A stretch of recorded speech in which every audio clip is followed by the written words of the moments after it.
Gosto muito dessas histórias que não tem o final, na verdade, né? Porque elas fomentam a imaginação. O que pode ter acontecido? O fato da gente ter certeza, a única certeza que tem é que a gente nunca vai ter certeza do que aconteceu. Essa é a única certeza, né? Uhum. Eu gosto muito dessas histórias, porque elas são difíceis de contar, né? Porque eu não posso induzir o leitor a achar que foi isso, que foi aquilo, né? Elas não têm um final. Sim. É meio decepcionante, é meio broxante, né? Pô, mas o que aconteceu? Não sei o que aconteceu, né? Mas eu gosto muito dessas histórias, porque, enfim, eu acho que a pessoa termina de ler a história e fica pensando, pô, mas será que não foi isso? Será que não foi aquilo?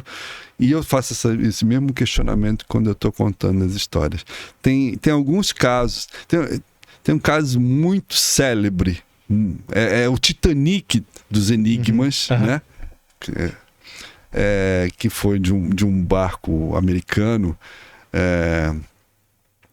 no final do século XIX, que foi encontrado. Era um barco cargueiro, transportava, era uma escuna, um barco à vela ainda, né? Transportava mercadorias, chamado Mary Celeste.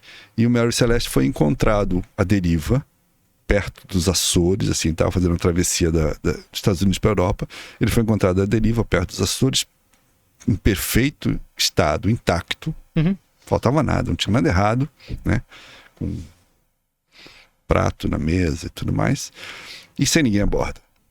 Caraca. Eu não me lembro exatamente, desculpa, mas eu misturo muitas histórias, eu não vou precisar que eu vou errar o número.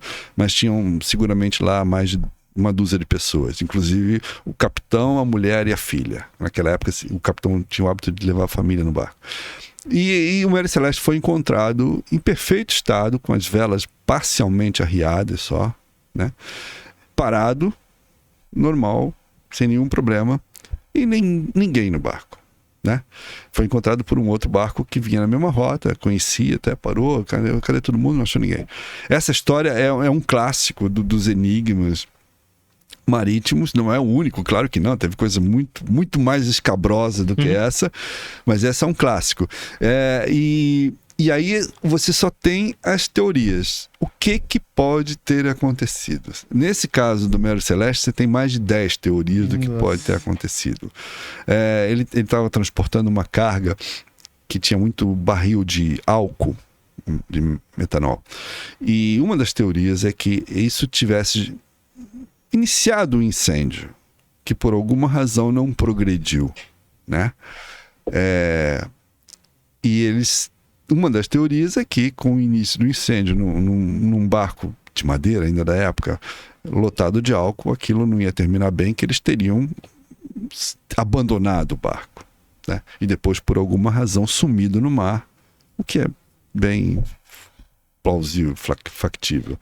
Mas se o barco começou um incêndio, como é que o barco foi encontrado em perfeito estado? Não estava chamuscado, não estava nada. Como é que não explodiu, né? Tudo bem, que abandonaram o barco numa situação meio de pressa, de urgência, é fato, porque tinha pratos ainda na mesa. Estavam iniciando ou terminando uma refeição. Então todo mundo saiu do barco apressadamente. Mas por que não abandonar um barco que estava bom? Que não estava variado, que não tinha risco. O mar estava bom, não era tempestade, não era nada, né? Tem outras teorias que falam que ele teria sido atacado por piratas, né, daquela época para roubar a mercadoria, mas não roubaram nada, estava tudo no barco. Né? Os pertences dos tripulantes estavam no barco.